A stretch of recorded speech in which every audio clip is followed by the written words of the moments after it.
Assalamualaikum warahmatullahi wabarakatuh. Selamat pagi sahabat budaya dimanapun berada. Kita bertemu kembali dalam program Suntiang Nagari Pro 4 RRI Padang. Untuk kesempatan hari ini Selasa tanggal 5 Oktober 2021. Dan sahabat budaya, tema Suntiang Nagari kita pagi hari ini adalah Sistem Kekeluargaan dan Kekerabatan Minangkabau bersama organisasi Bundo Kandung Sumatera Barat, yaitu ada Bundo Dr. Anda Haji Rosnely Bur dan juga Bundo Dian Anggraini SPD.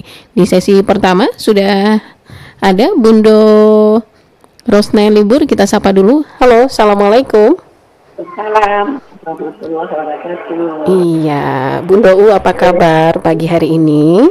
Baik, sehat. Baik, sehat ya. Oke, Bundo, untuk tema kita pagi hari ini adalah sistem kekeluargaan dan kekerabatan di Minangkabau. Silakan, Bundo, pengantarnya. Assalamualaikum warahmatullahi wabarakatuh. Salam sehat buat semuanya, para pendengar setia RRI Pro 4 Padang dan sanak kami sadonya yang kadang indak disagu engkala, yang ketek indak disagu enamo dimanapun berada. Semoga kita semua berada dalam keadaan sehat walafiat serta sukses dalam melaksanakan tugas-tugas harian. Syukur alhamdulillah, hariku Selasa tanggal 5 Oktober 2021, insya Allah awak basuh balik dalam acara Suntiang Nagari yang disiarkan oleh RRI Pro 4 Padang kerjasama dengan Bundo Kandung Sumatera Barat. Tema awak hariku sebagaimana telah disampaikan oleh RRI tadi, yaitu sistem kekeluargaan dan kekerabatan atau sistem matrilineal. Kekeluargaan maksudnya adalah hubungan antar anggota suatu kaum, baik dalam bentuk keluarga kecil, nuklir family, ayah, ibu, anak, maupun dalam bentuk keluarga kaum, extended family. Nah, mama, kemenakan, nenek, mandek. Sedangkan kekerabatan maksudnya hubungan antar anggota keluarga satu kaum dengan anggota kaum lainnya dengan kaitan-kaitan tertentu secara adat tersebab oleh suatu perkawinan, ado bako baki, ado sumando menyando, ado ipabisan, ado kusuman dan di Indonesia ada dua sistem kekerabatan yang besar yang kadang yang dianut oleh macam-macam etnis. Pertama, sistem kekerabatan patrilineal dianut oleh sebagian besar masyarakat budaya selain di Minangkabau. Sistem patrilineal itu suatu sistem kekerabatan yang menempatkan ayah atau laki-laki sebagai puncak dari segala aturan hukum tentang hak dan pewarisan. Wanita perempuan merupakan bagian atau subordinat dari laki-laki. Dalam kehidupan materinya, kekuasaan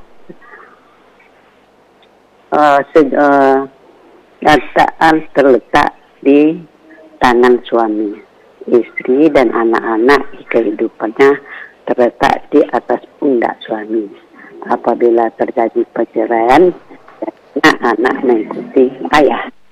Kalau lah bercerai, suami itu beristri lain, anak-anak digajo ibu tirinya. Kalau sistem kekerabatan materinya yang dianut oleh masyarakat budaya Minangkabau dan beberapa etnis lainnya di beberapa belahan dunia, kabarnya orang Yahudi termasuk suku yang anut sistem materinya. Dalam sistem ibu atau perempuan sebagai basis dari segala aturan, hak dan kewajiban perempuan. Kalau perempuan tadi di patrinya merupakan subordinat laki-laki, maka di materialnya perempuan itu adalah pasangan dari kehidupan laki-laki. Material adalah sistem menurut garis ibu. Kalau sistem matrilineal adalah suatu sistem yang mengatur kehidupan dan ketertiban suatu masyarakat yang terikat dalam suatu jalinan kekerabatan menurut garis ibu. Seorang anak merupakan anggota kaum dari perkauman ibunya. Ayah tidak dapat memasukkan anaknya ke dalam kaumnya. Oleh karena itu, waris dan pusaka diturunkan menurut garis ibu. Di Minang, setiap individu akan melihat dirinya tu sebagai keturunan ibu dan neneknya tanpa melihat pada keturunan bapaknya. Apa ciri-ciri sistem material itu? Ciri-ciri sistem material itu yang pertama, dulu pada dia suasana lewat aja dah kita sudah disampaikan. Kini wah ulang ya. Yang pertama keturunan dihitung menurut garis ibu. Tadi itu setiap individu itu melihat dirinya sebagai keturunan ibu dari dan neneknya tanpa melihat pada keturunan bapaknya. Suku terbentuk menurut garis ibu. Kalau sukunya Cenago, ibunya anak suku Cenago loh. Walaupun bapaknya mungkin ada pilihan, hendaknya menurut urus ibu. Setiap orang diharuskan kawin dengan luar sukunya. Awak tak boleh kawin sesuku dah. Karena awak sesuku tu seketurunan. Jadi tak bisa awak kawin dalam satu suku. Tapi kadang-kadang kan ada je orang yang kawin sesuku. Itu barangkali lah ditelusuri mana, tak tahu lah asal suah. Mungkin terjadi. Tapi kalau kawin sesuku, masalah lima bakunya. Kalau awak ada upacara dia di rumah gadang, lima duduknya. Sebab kalau di rumah gadang duduk telah diatur. Lima duduk nenek mama, lima duduk orang semando, lima duduk tamu lain. Di mana diletaknya duduk tu? Letakkan orang semando. Awak sesuku. Nenek mama di situ. Atau nenek lelaki saja lah. Jadi dia orang diharuskan kawin dengan suku luar sukunya. Kemudian menutup malu keluarga merupakan suatu kewajiban bagi seluruh anggota kaum.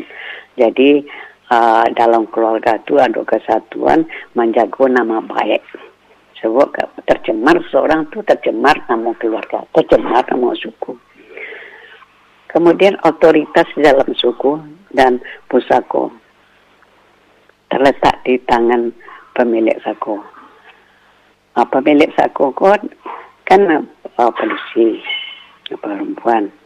Kalau saku gak ada tu kan untuk laki-laki. Tapi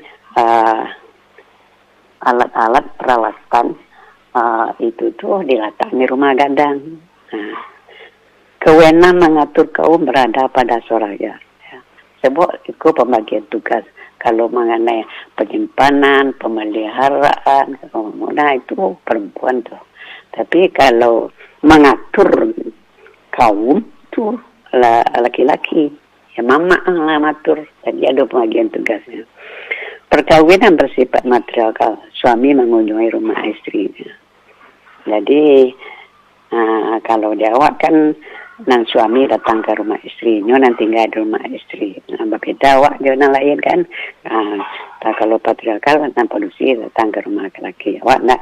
Jadi sehingga apabila terjadi perceraian, baik perceraian hidup maupun perceraian mati, nan awak polisi awak tetap ada rumah awak. Awak dijamin sampai tinggal awak dijamin. Awak punya mama nang kemawasi, nang kebantu awak. Itu laki-laki ke melindungi awak. Hak-hak dan pusaka diwariskan oleh mama kepada kemakannya dari saudara laki ibu kepada anak dari saudara perempuannya. Fungsi mama untuk mewariskan kepada laki-laki kepada kebenakannya.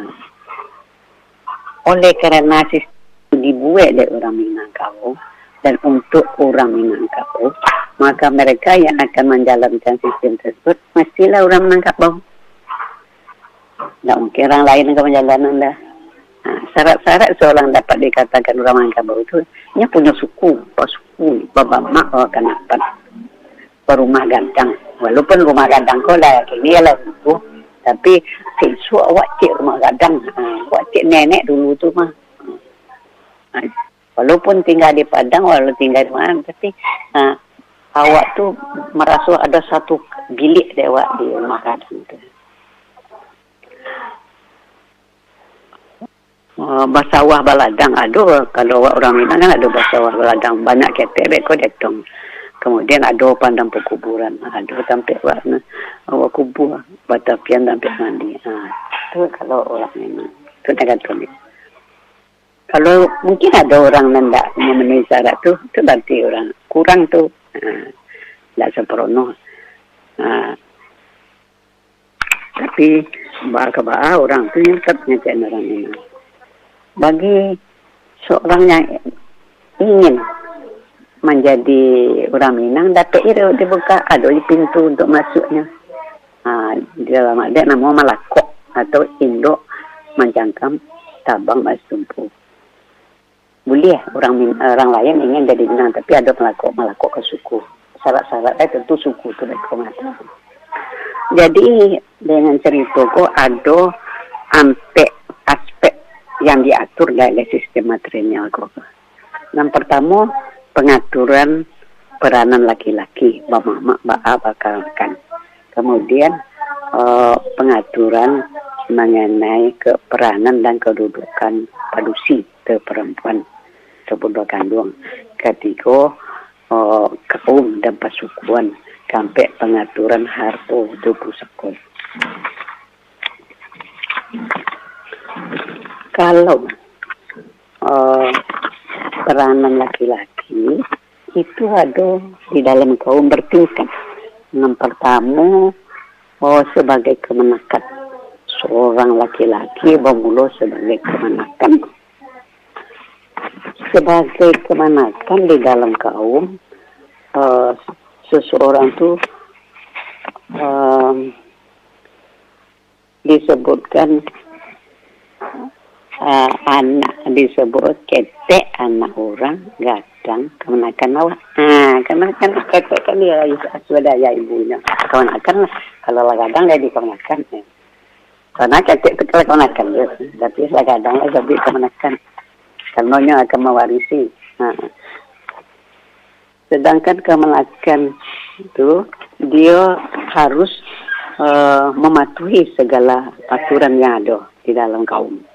Belajar untuk menghadapi semua aset kaumnya dan semua anggota keluarganya harus memperhatikan, belajar bahwa asetnya keluarga yang ada sia saja masuk kaum awak. Oleh karena itu ketika seorang berstatus menjadi kemenakan, dia disuruh ke sini ke situ untuk mengetahui segala hal, segala adat, segala aset tentang adat dan perannya. Itu kan terjadi di kampung-kampung itu. Kok kini itu tidak mungkin lah. Anak-anak kemenakan di kota, baru kau suruh ke sama-sama. Kita kemenakan wak kini kayak waktunya lah di DPR kan mana tugas-tugas sekolah. Aku kan cerita siswa. Kalau siswa kan bisa diatur lagi. Dia anak cucu lah di kota. Hanya lah ngambil tugas sekolah aja lah. Lebih lolnya ke sekolah. Itu kan masalahnya. Karenanya peranan surau kalau dulu itu peranan surau menjadi penting. Karena surau adalah semua sarana tempat mempelajari hal-hal. Baik dari mama maupun dari orang tua yang berada di surau itu.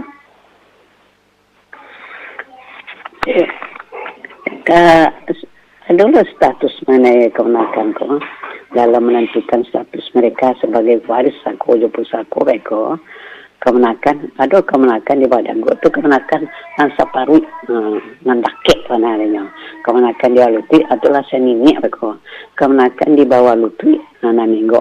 Itu kan tadi ada orang ingin jadi bintang inyo melakok ke suku salah satu suku.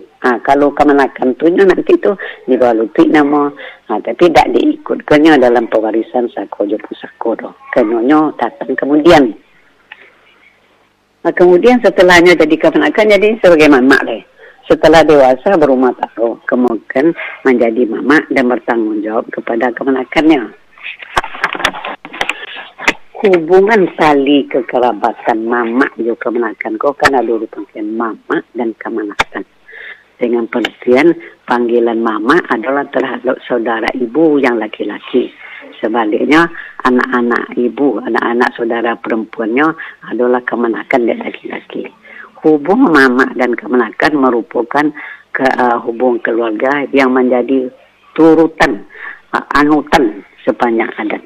Mama di sini mempunyai pengertian pimpinan yang membimbing kemenakan dalam kehidupan masyarakat matrilineal.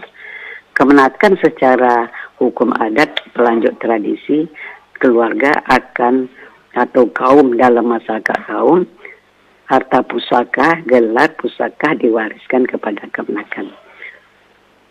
Keluar mama merupakan pelindung dan mempertahankan rumah gadang dengan bantuan seluruh kemenakannya. Dalam musyawarah keluarga, mama merupakan pimpinan terhadap kemenakannya dan memperhatikan seluruh pendapat kemenakannya. Sebaliknya, kemenakannya mengakui kepemimpinan mamaknya karena ia adalah tumpuan harapan dari kemenakan. Adalah suatu pendidikan langsung suana itu terdiri dari seseorang, apakah ia menempatkan diri sebagai kemenakan, bagaimana pula ia menempatkan sebagai ia seorang mama. Anak laki-laki merupakan tumpuan harapan pelanjut pewarisan, sedangkan kemenakan perempuan menjadi tumpuan harapan pemelihara harta pusaka. Di samping itu kepada kemenakan perempuan tergantung harapan tempat. Dulu minta makan, minta minum, kalau lagae balik ke kemenakan belia.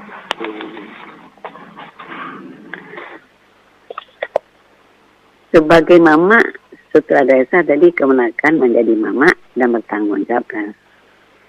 Nah, sebagai penghulu, hanya kan dapat tingkat tadi kemenakan sebagai mama. Mama aku ada terpilih sebagai penghulu. Sebagai penghulu dia memegang kendali kaum sebagai penghulu bergelar datuk. Prinsipnya mempertahankan pusaka adalah kalau tidak bisa menambah doh, jangan mengurangi apa lagi, jangan jual lagi. Di luar kaum, laki-laki menjadi sumando atau tamu dalam pihak kaum istrinya. Laki-laki sebagai duta atau perwakilan kaumnya di dalam wilayah kaum istrinya. Begitu sebaliknya. Kalau pada masa dulu, mamaku bertanggung jawab penuh kepada kemenakannya. Kepentingan kemenakannya. Kewajiban mama kepala kaum. Karena antara lain. Masalah sekarang, yang terlihat adalah mulai terjadinya suatu pergeseran nilai dalam hubungan mama dan kanak-kanak. Tapi, tentu tak saduknya doh. Sebagian. Dia mama amalah suapolo tergeser tak saduknya ada sebagian. Ada yang tergeser. Hubung mama dengan kemenakan merenggang. Tadi mau kacau tidak seluruhnya mereka adon rapi, dan tetap seperti dulu ya.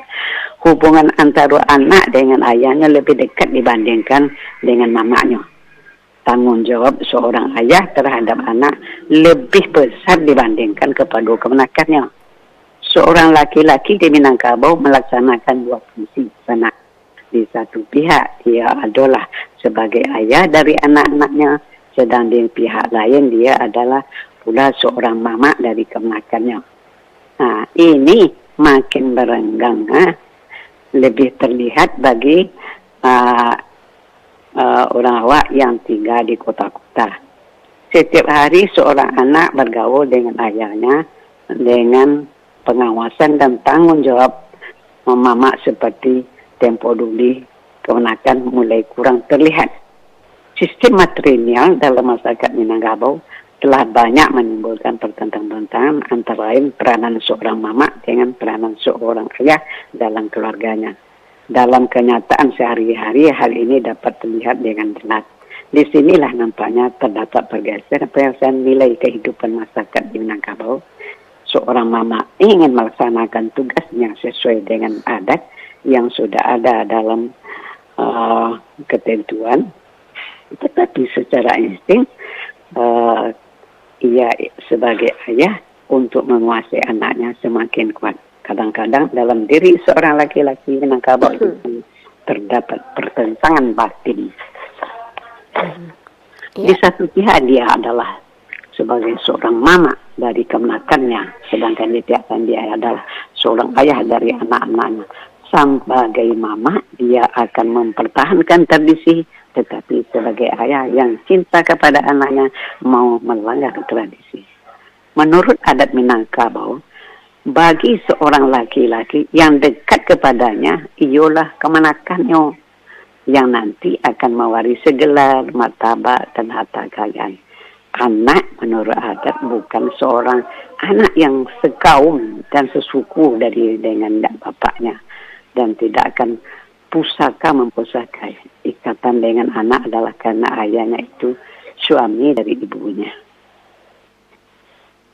Ya, halo Bunda. Nah, dalam sisi lain, nampaknya tadi kan tidak seluruhnya merenggang. Di sisi lain, saat ini institusi nenek mama tidak menjadi suatu sakral bagi dek kemenakannya atau anggota kaumnya. Kalaupun hubungan itu masih ada, hanya terikat pada kepentingan masing-masing. Bahkan dalam beberapa persoalan nenek mama ditinggalkan begitu saja.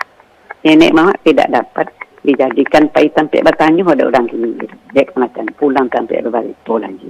Mama yang harus batuk-batuk kecil dulu. Kalau mama datang ke rumah gadang dulu, di muka rumah gadang tu ada batu-batu tu, bersusun batu dekat tembok sebegini ke dah. Tu batu-batu kadangnya tu mama kan naik. Segera tu mama tu kan naik. Capek-capek mandinya. Ambil tu sarung, ambil selendang mama kau ketibo. Kini itu kan dah ada oleh ketidaksakralan itu disebabkan oleh mama itu sendiri, disebabkan kondisi yang ada pada diri mereka. Antara lain wibawa mama itu berkurang karena pengetahuan yang terbatas. Nenek mama yang dulunya sudah diposisikan bagi anak kemenakan sebagai baringan di tanah padang, ternyata kapasitas mereka hanya sebagai batang sekaduduk saja. Nenek mama tidak lebih cerdas dari kemenakannya sendiri. Sebab-sebab kenapa mereka kekurangan atau punya pengetahuan terbatas tentulah dapat dicarikan. Namun itulah kondisi dan kenyataan umum yang ada pada sebagian, saya batasi mengenai bahagian. Anggapan yang keliru dari mama juga, mama sering otoriter. Tak mau mendengarkan saran-saran di kemenakannya. Mama selalu mempeto dan membatasi pembicaraan yang kemenakannya, terutama dalam menyangkut hak dan kewajiban atas harta pusaka tanpa argumentasi yang dapat diterima semua pihak. Mama tidak mampu menjaga uga citra peranannya karena jenis pekerjaan dalam memenuhi kebutuhan hidup. Tidak mencerminkan sebagai pemimpin kaum. Misalnya bagaimana tanggap seorang kemenakan dalam menjadi bupati terhadap penghulu kaumnya. Banyak sebab yang lain lagi, kehidupan mama di rantau, masalah ekonomi, masalah lain itu menurunkan kewibawaan mama. Menurunnya wibawa dan cita seorang mama di mata kemenakan atau di tengah kaumnya akan dapat menyebabkan berbagai hambatan-hambatan psikologis dalam diri mama itu sendiri dan menjalankan aturan tata-tata peradaban. Semakin menurunnya wibawa mama, semakin meningkatnya peranan perempuan. Awak kata habis ya? Iya. Baik, Bunda. Perempuan lalu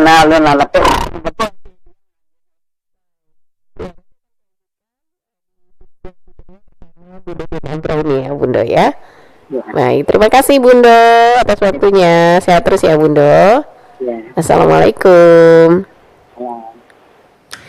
Ya, sahabat budaya, itu tadi sesi pertama kita bersama Bunda Rosnely Bur untuk kesempatan pagi hari ini. Dan setelah break kita akan bergabung bersama Bunda Dian Anggraini untuk sesi kedua di Suntiang Nagari. Tetap bersama Pro 4 RRI Padang.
Walaupun lawi nan kapam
Pro 4 RRI Padang, Ensiklopedia Budaya Keindonesiaan. Sahabat budaya, kita kembali di Suntiang Nagari pagi hari ini. Dan untuk sesi berikutnya kita sudah bergabung bersama Bundo Dian Anggraini. Kita sapa dulu. Halo, assalamualaikum. Halo, assalamualaikum Bundo Dian. Ya. Iya, assalamualaikum Bundo.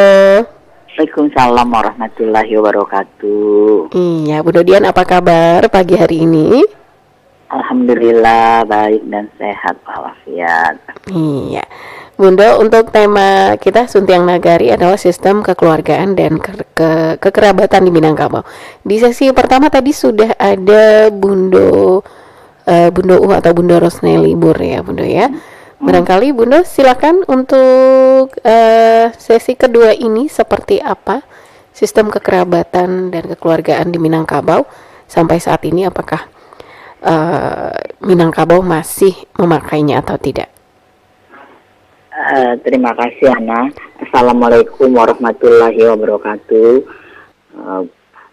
Di sana pendengar RRI Pro 4 yang berbahagia, alhamdulillah kita bertemu lagi dalam acara Suntiang Nagari, yang mana topik kita hari ini adalah tentang kekerabatan dan kekeluargaan di Minangkabau. Sebetulnya tadi Bunda U sudah menyampaikan panjang lebar bagaimana sistem kekerabatan di Minangkabau. Nah, mungkin Bunda akan menambahkan keberadaannya ya, eksistensinya, kekiniannya ya. Karena tadi sudah disampaikan bagaimana orang Minang itu berkerabat ya, kemudian berkekeluargaan ya, ada berapa ciri-ciri khas karakteristiknya. Nah, kalau kita lihat sekarang, sebagian mungkin kita agak cemas ya, generasi milenial kita, yang kalau kita tidak mewariskan apa kebiasaan kita, adat kita, terutama dalam kekerabatan ya, mungkin mereka tidak memahaminya lagi. Maka mungkin tanggung jawab moral ya untuk kita sebagai bunda, sebagai ibu, sebagai mande di kaum kita, itu wajib menyampaikan ke generasi milenial, generasi muda, bahwa inilah tatanan keluarga kita, inilah kekerabatan kita. Karena nanti jangankan yang di rantau, yang di ranah saja sekarang sudah mulai tidak memahami ya. Jadi itu tanggung jawab kita. Nah, contohnya saja, ada anak yang sudah tidak mengenal bakonya lagi, apa itu bako ya.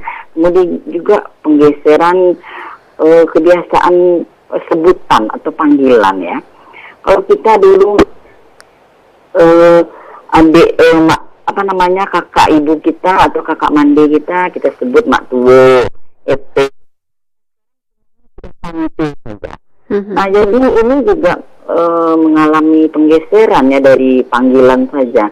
Nah, kalau kita memanggil tetap secara kekerabatan kita, insya Allah tentu generasi kita akan memahaminya, terutama dari panggilan ya. Nah, kemudian juga baku ya. Baku itu dalam kekerabatan kita kan itu baku ya, anak pisang itu hubungan yang harus luar biasa harmonis ya. Nah, sekarang kalau kita lihat antara baku dan anak pisang itu hubungannya mungkin kurang mesra, atau mungkin karena sudah merasa biasa-biasa aja begitu.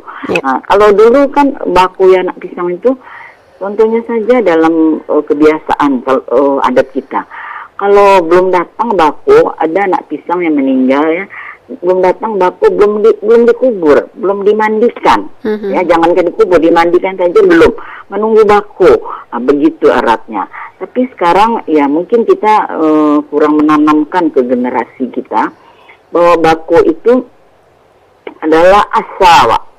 Baku itu kan kakak perempuan atau adik perempuan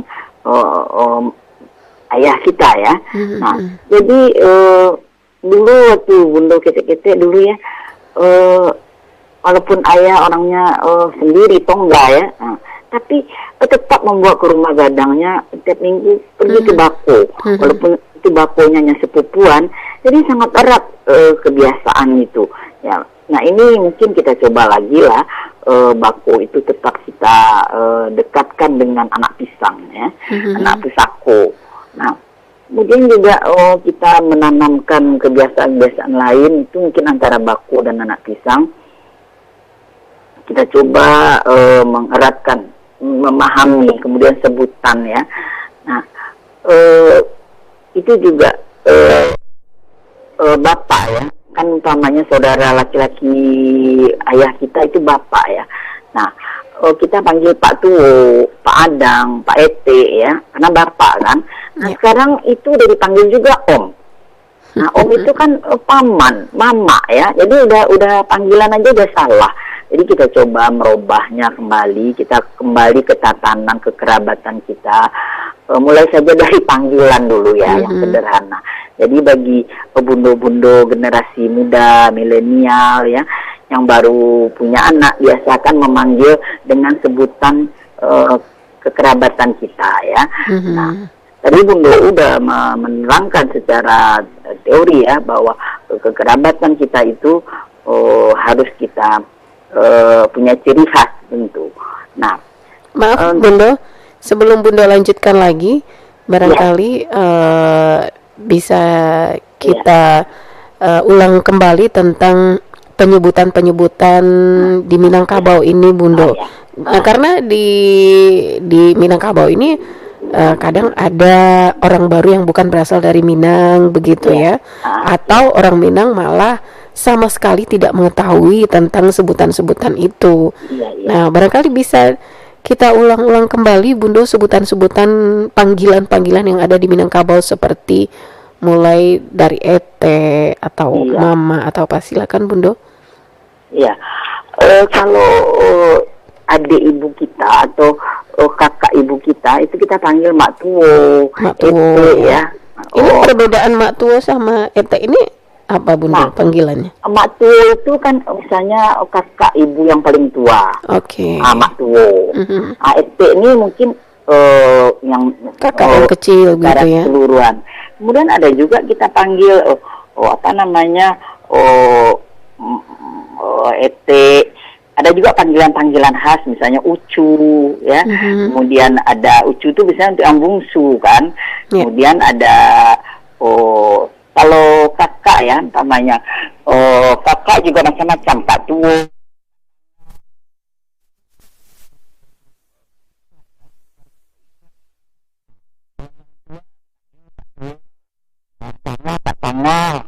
Nah, jadi ada panggilan-panggilan. Untuk mama juga ya, ada Mak Andah, adanya kelihatan Nyoranda, Rimbo Mak Andah, Mak Inggi, Tinggi. Jadi ada karakteristik panggilan itu sesuai mungkin Manjang dengan, gitu ya. Ya. Nah, ini yang udah ada lagi, misalnya dulu kalau Bundo main bawa mama Bundo, Mani, Mau Niang kan kulitnya gak kuniang, Mau Niang, Mak Hitam, putih, hanya dari putih ya.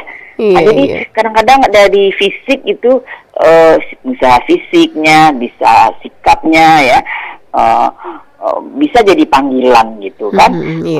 Kalau Mak Uncu, Bundo? Mak Uncu itu biasanya bungsu. Oh, yang bungsu. Kalau yang Mak Uncu kan untuk mama, kalau untuk kondisi Ucu. Ucu ya. Ucu kan, yang bungsu. Jadi coba kita gali lagi panggilan-panggilan ini ya. Kita hidupkan lagi ya, Bundo ya. Kemudian juga panggilan untuk besan ya. Contohnya ya, kita orang Minang ini sangat menghargai besan. Nah, kalau kita berkunjung ke tempat besan, biasanya dalam suatu kegiatan apalah, misalnya ada acara. Nah, ini biasanya kita kenalkan besan, kok besan Ambo, kok besan gitu kan. Jadi besan ini sering dipanggil besan gitu, bisan. Nah, ini enggak lah samose bisan yo kawan. Lah samose bisan yo tetangga. Dulu enggak, orang dulu besan tuh sangat luar biasa. Nah, dia besan Ambo kok Jadi mintuo si mintuo pun lah jarang lo dimbo kini mintuo kan. Nah, bini mama disambut je mintuo, karena bini mama tuh mintuo semua ide. Gitu kan. Nah, ini kadang ada yang salah kaprah nih, Bundo. Mintuo sama mituo. Kadang ada ada yang panggil mertuanya mintuo. Itu harusnya mituo atau mintuo atau gimana, Bundo? Mintuo. Emang mintuo ya Bundo ya. Jadi kalau orang dulu ada kan, kini kan awak lah biasa kan, karena dalam agama mama mertua itu sama ya mama awak kan. Yeah. Makanya kita panggil aja mama. Apa kebiasaan suami atau istri memanggilnya. Nah dulu kan orang dulu manggilnya mintuo. Mintuo. Kalau mi tuo ini? Mi tuo itu rasanya itu hanya panggilan. Oh, panggilan. Apa aja mungkin ya. Karena ada mintuo untuk istri mama. Iya itu. Mintuo untuk istri mama itu karena dulu kan orang tuh sering pulang ke bako. Pulang ke bako, jadi istri mama tuh mintuo semua duit. Nah, jadi nah iya. Dulu kan pulang ke bako, pulang ke anak mama. Sering-sering ada pulang ke bako gitu ya Bunda ya. Ya, pulang ke bako atau pulang ke anak mama. Kan gitu. Fungsi pulang ke bako ini sebenarnya apa Bunda?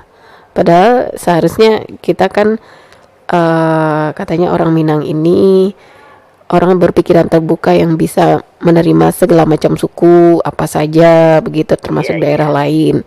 Nah fungsinya apa Bundo? Mungkin ya, tapi ini yang Bundo dengar dari orang tua-tua biasanya untuk menjaga harta pusaka. Jadi harta pusaka itu tidak lari ke orang katanya begitu. Jadi istilahnya kok makan nasi kuah tatunggang kanasi. Nah, jadi kuah tatunggang kanasi itu kan dimakan juga duonyo. Kan begitu.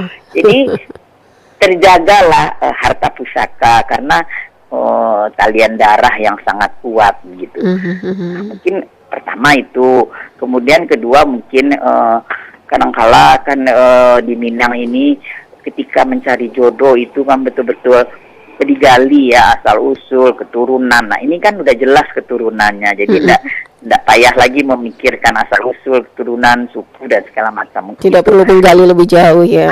Begitu udah jelas kan. Nah jadi itu untuk memudahkan. Biasanya kalau ada anak 5 salah satu ada pulang ke bako gitu. Tidak semua juga gitu. Oke, Bundo kita ke WA yang ada di 0811660924. Ini dari Pak Ismail di Terandam. Tadi Bundo yang pertama mengatakan peranan mama Allah mulai hilang. Apa sebenarnya yang menyebabkan merenggangnya hubungan mama sama kemenakan? Oke, silakan Bundo. Terima kasih Pak Ismail. Memang sebagian tentu ada penyebabnya. Kenapa kok terjadi penggeseran, terutama renggangnya hubungan antara mama dan kemenakan. Pertama tentu dari wibawa mama ya, itu pertama.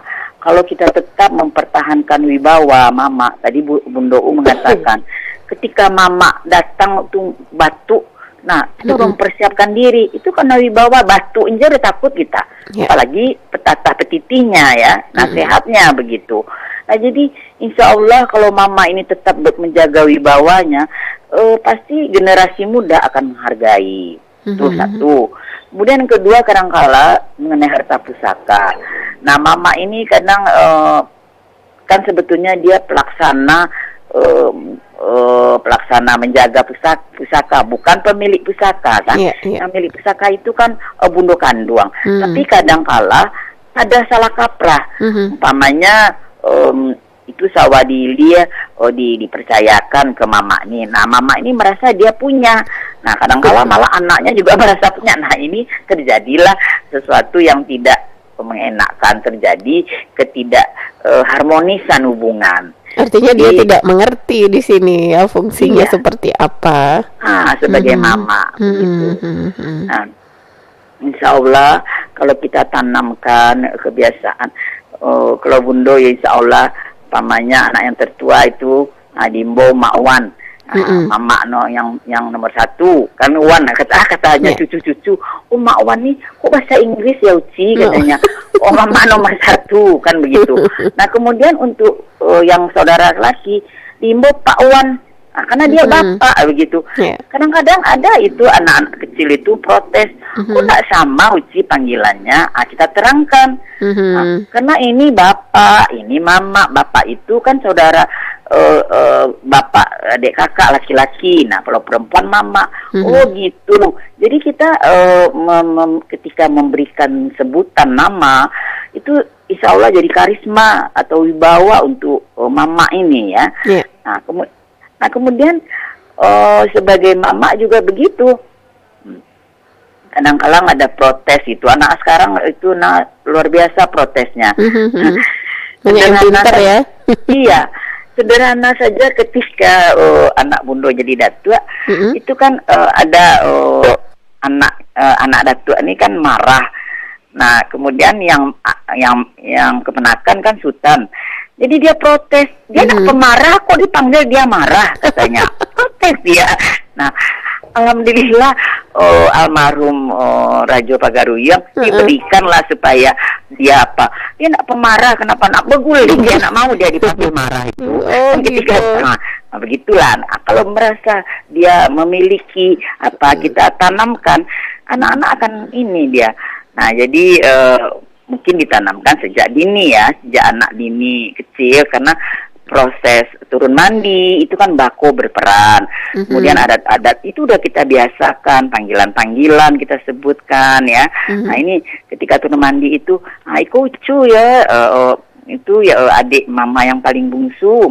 Nah, ini mak tuo, kemudian ini nana, ada panggilan-panggilan itu. Kami di Padang ada panggilan-panggilan tradisi ya, insya Allah kita lestarikan begitu. Nah, jadi mungkin itu Pak Ismail untuk meningkatkan wibawa mama.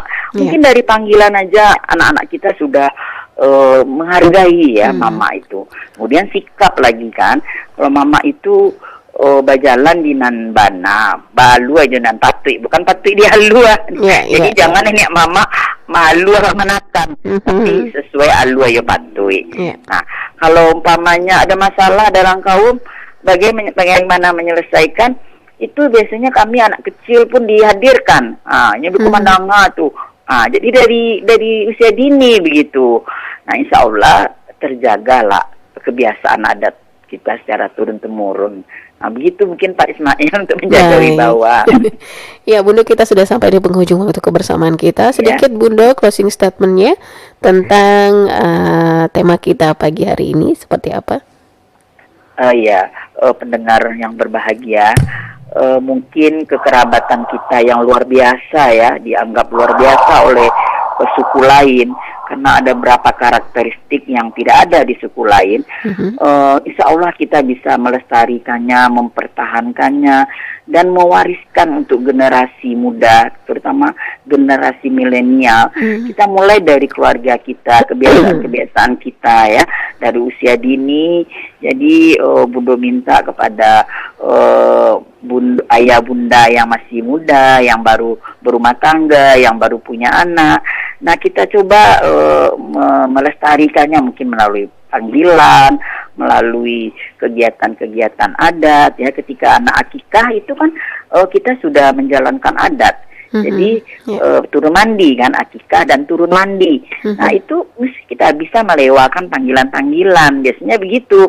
Nah, aku ucu kok si bungsu gitu kan, aku ucu panggilan gitu. Kalau terutama anak kita yang tua. Nah, nanti yang selanjutnya kan hanya mengikuti saja begitu panggilan itu. Nah, jadi kita harapkan tetaplah kita menjaga adat kebiasaan kita ini, kita lestarikan dan kita wariskan untuk generasi muda anak. Mungkin itu harapan dari kami. Baik. Untuk Kanduang. Baik, mudah-mudahan harapannya tercapai ya Bundo, pelan-pelan kita. Pelan-pelan.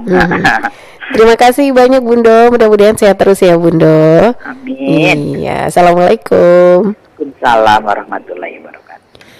Ya, sahabat budaya, itu tadi sesi kedua untuk Suntiang Nagari pagi hari ini bersama Bundo Dian Anggraini.